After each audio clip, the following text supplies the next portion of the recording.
Welcome to Love Bite. My husband and I have been married for a year and a half, and we celebrate our second anniversary in February. We knew each other since college, and he has always been a good husband and partner. Weirdly enough, lately he was even more attentive than usual, and honestly, it felt great to have a partner who wanted you so much, and I didn't have the slightest clue that it might even be a lie. I wouldn't have even suspected anything, but about a week ago I asked to use his phone to call my parents, who live in another country, as his phone plan has international free minutes, but he refused, saying he used them all up. When I asked to check how many were left, he got frustrated as he was playing on his PS5 and just wanted to play in peace.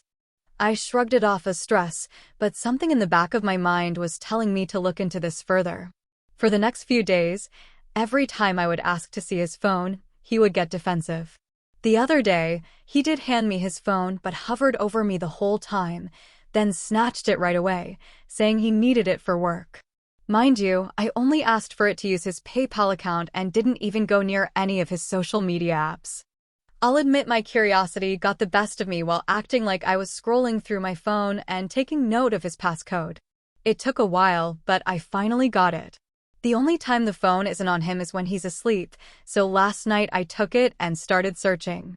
To his credit, I found nothing in his contacts or his latest chats to suggest he was having an affair, but once I checked the archives in his WhatsApp, it was all there. He is cheating on me with a coworker, one I've met many times, and she would have been the last person I would suspect. She's married, 38 years old, and has a 12-year-old daughter. I feel disgusted reading all of their chats. I felt like I was going to throw the biggest punch in the gut when he told her that he loved her. She's out on vacation, and he told her, "I can't wait to see you, and I wish your husband wasn't there so I could pick you up from the airport and hug you." Honestly, I feel numb. My heart has been shattered into a million pieces this morning.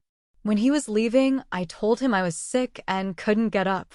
He asked if he needed to take me to the doctor, to which I just said I'd ask my friend to take me, and he left. I don't know how to talk to him about this.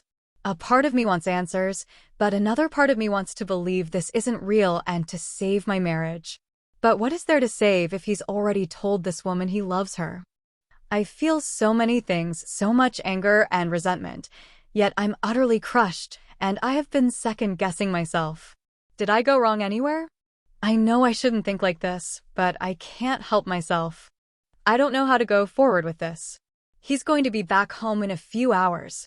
I thought about breaking everything in the house so he could see how he broke our home, then thought of leaving without telling him, but I want answers as well. I seriously don't know what to do here. It's been a hectic few days for me, to say the least. While still answering all of you, the husband of the affair partner replied to my DM. I had sent him a simple, "Hi, can you please reply to this?" It's kind of important, and while his profile seemed inactive, he surprisingly replied quite quickly. I got to the point so I wouldn't chicken out and told him how his wife and my husband are having an affair, explained to him they work together, and sent him the screenshots of the WhatsApp chat. Reminding you, I had yet to confront my own husband with everything, as he hadn't arrived from work yet, and there were a good few hours before he usually arrived home. I guess the husband might have confronted his wife, and through her, my husband found out, but it was obvious he knew because that night he didn't arrive at his usual time. I was thinking of packing up everything and leaving without telling him to begin with, but I guess I wanted answers from him as to why he'd do that to me. When it dawned on me that this man is a coward and I should just leave for my own betterment, I booked a flight back home and left for the airport before he even arrived home. I was waiting for the results of my COVID test at the airport when he called me, asking me where I was, and I told him. Part of me wants to laugh at what happened next, and part of me wants to cry. Not even in my wildest dreams would I have dreamt of this scenario. He tells me to wait for him, and we'll take the next flight after this one together. I ask him why I should even consider waiting for him, and he tells me it's all because of my stupidity. As we live in an Islamic country, adultery is a crime punishable by at least a few months up to a year, so if her husband files a report, he could end up in jail. He basically orders me to stay put and says, "We'll talk when I arrive at the airport." I flat out tell him I'm leaving and that he should have thought twice before sleeping with someone else's wife. After that, I turned off my phone and boarded my flight a few hours later. Now I'm back home, and everything is slowly sinking in. It's apparent my marriage can no longer go on.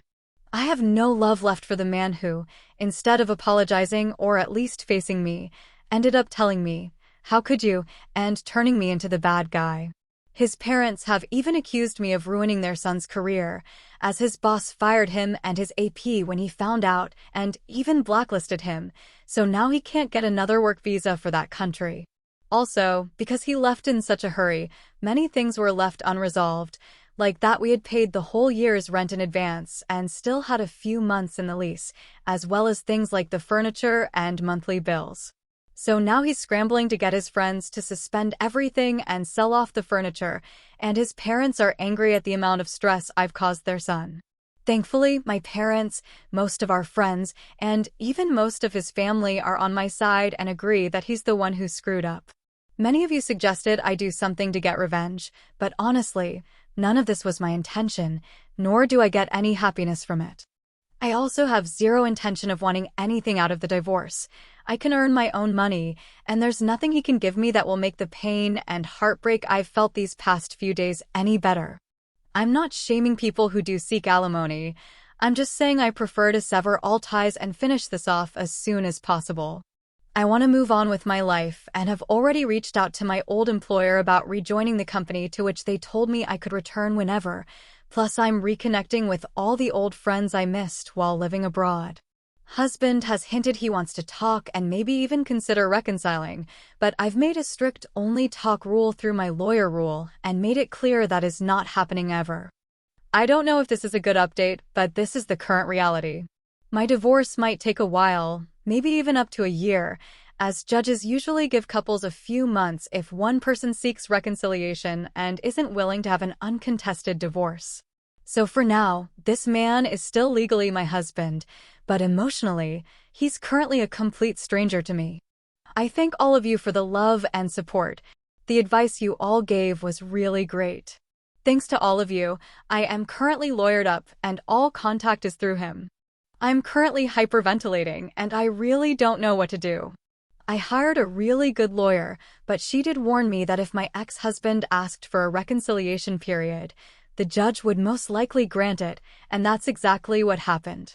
On Friday, before we went in front of the judge, I had asked him nicely to just set me free, as I didn't see the relationship remaining intact.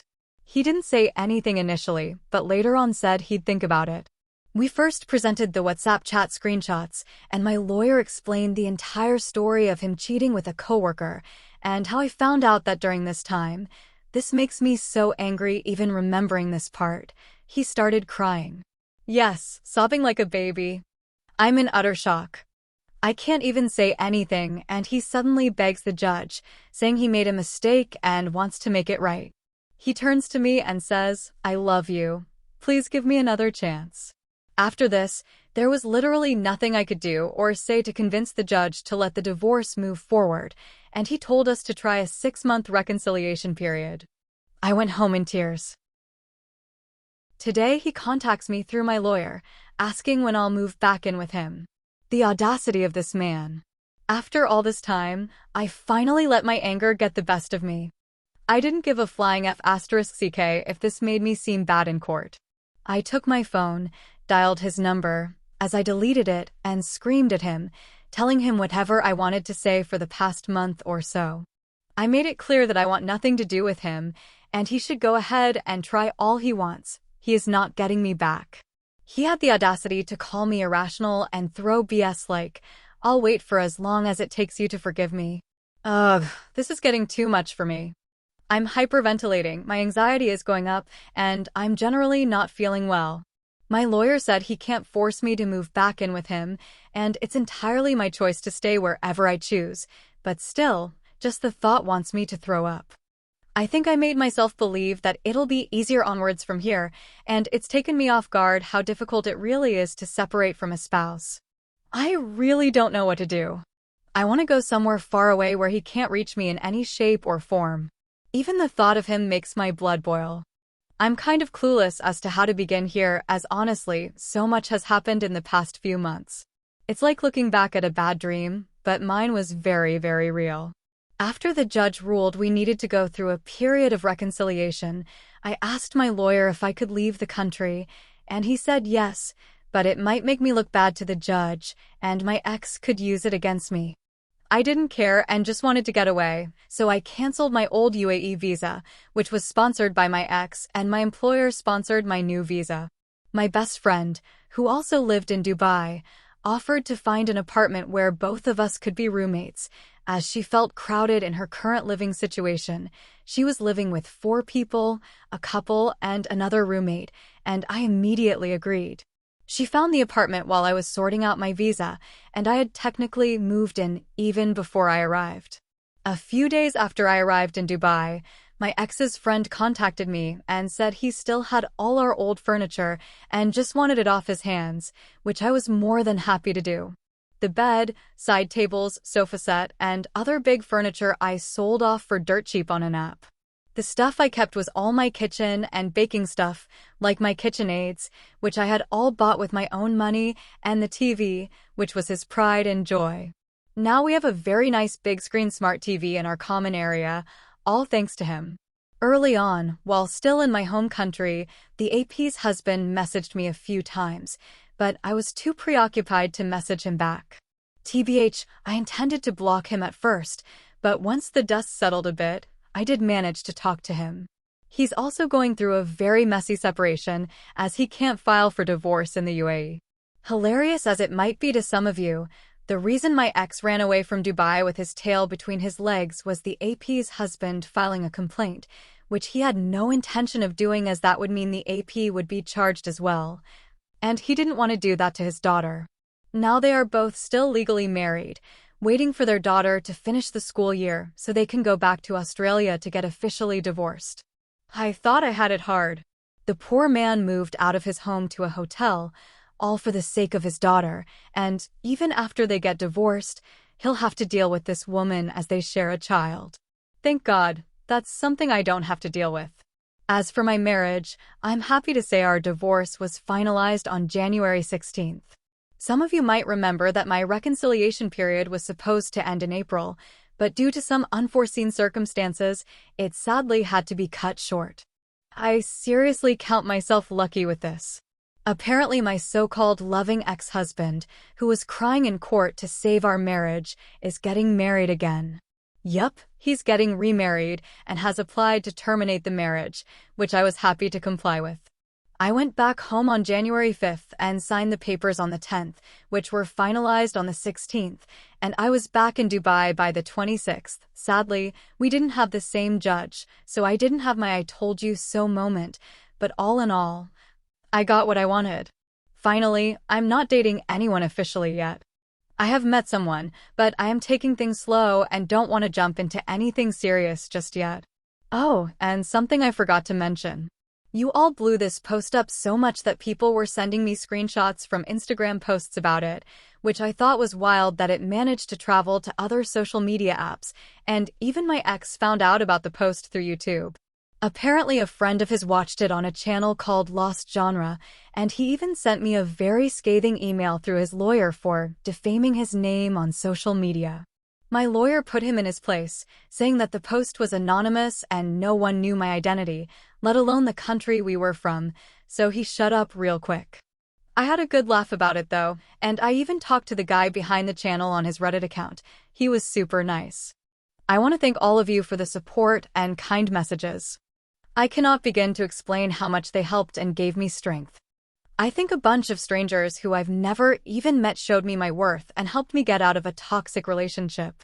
Thank you, everyone. I know this was long, but since it will be my last update, I wanted it to count.